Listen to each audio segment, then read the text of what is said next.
Magandang araw sa inyong lahat, mga new beginners, mga DIYers. Sa aking video na ito ay tatalakayin natin ang tungkol sa electricity at kung ano ang mga kahalagan nito sa atin.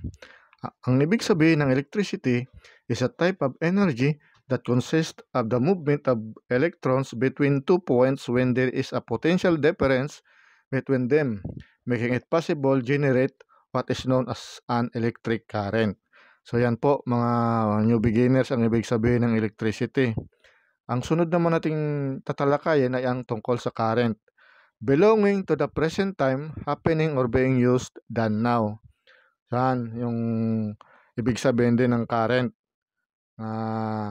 Kung i-translate natin sa Tagalog, yung ginagamit na natin, actual ang nangyayari. So ano naman ang volt? Is the pressure from electrical circuits, power source that pushes charged electrons through a conducting loop. Ayan yung lakas. Ang lakas na ng kuryente, ng electrical current. Yan ang tinatawag na voltage. Ang ampere naman, the practical meter kilogram second unit of electric current that is equivalent to a flow of 1 coulomb per second or the steady current produced by a volt applied across resistance of 1 ohm. So, yan po.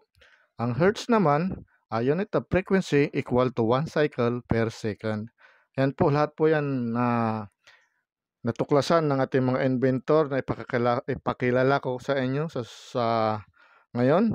Ang una ay si William Gilbert. Siya ang nakatuklas ng magnetism. So, siyang nagsulat ng libro ng The Magnet, ang Science of Magnetism. Sa kanya po yan. Siya po ang unang-unang nakatuklas about sa electricity. Ang sunod naman po ay si Benjamin Franklin. Si Benjamin Franklin naman, yung pinaka-famous na na-invento niya at natuklasan niya tungkol sa lightning. Yun, electric. Tapos siya rin ang nakatuklas ng electric rod. Yan po. Ang sumunod naman ay si Alessandro Volta. Siya naman po ang naka-invento naman ng electric battery. Tapos si Michael Faraday, siya naman ang naka-invento ng electric motor, ng dynamo, ng generator. Ayan. Yan siya po ang father ng generator. Tapos naman si George Ohm, siya naman po ang natuklasan po niya, pinaka-great na natuklasan niya ay ang Ohm's Law. Isa rin po siyang nagkontribusyon sa electricity. Ang sumunod naman po ay si James Clerk Maxwell. Siya naman po ang rin ng magnetism din, law of magnetism. Halos parehas yung sa unang scientist natin. Ang sumunod ay si Heinrich Rudolf Hertz.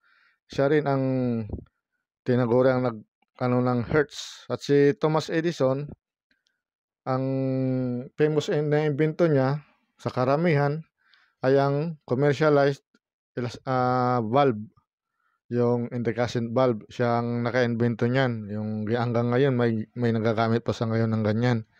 At ang DC, ang direct current, siya rin ang nakatuklas niyan, si Edison. At ang sumunod natin ay si Nikola Tesla. Si Nikola Tesla naman, ang na-contribute niya yung alternating current. Hanggang ngayon, siya ang ginagamit natin sa ating mga appliances, sa pang-araw-araw, ating mga gadget. Siya po. So, bali yan po. Mga kanyubi, may sinit ako dito tungkol sa ating ginagawang video. Ayan, kung nakikita po ninyo, sinit ko to sa AC. Yan. Yung tinatawag nating voltage sa alternating current. AC. Tapos ito naman, sinit ko naman siya sa hertz. Yan. Tapos ito naman, isa sa ampere. Ayan, titingnan natin kung ano ang sukat natin dito makukuha sa pag-testing natin ng bulb na ito. Okay? So, ang lahat na yan ay yan ang mga contribution ng mga ng mga inventor natin at mga scientist na pinakilala ko sa inyo. Ilan lang sila sa mga na-contribute ng ganitong sistema sa atin sa ngayon. Pero napakarami po nila tumuklas bago po tayo nakapunta dito sa teknolohiya nating ang mga ginagamit. Lalong-lalo na sa mga pang-araw-araw nating ginagamit. So, tara, testingin na natin. Saksak muna natin. Yun, umilaw. Ayan. So, bali ang voltage niya AC ay 235. Tapos ang hertz naman ay 60.1312. At ang ampere niya ay 0.40. So, ibig sabihin, ang bulb na to ay kumukonsumo ng 0.4 amperes. Ayan. Nakaano po yan sa ampere kasi. Ayan, naka yung isang wire. O, ayan. Bale, yan po mga kanyubi muna ang aking video sa ngayon. Sa susunod na video, maggagawa rin ako ng video para sa mga tester na to. Sa alternating current at sa direct current. Separate ko na lang po para di humaba ang aking video. Sa ngayon po, maraming salamat.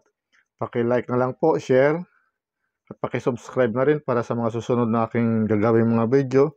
Para po sa inyong lahat, mga newbie, mga DIYers, salamat po.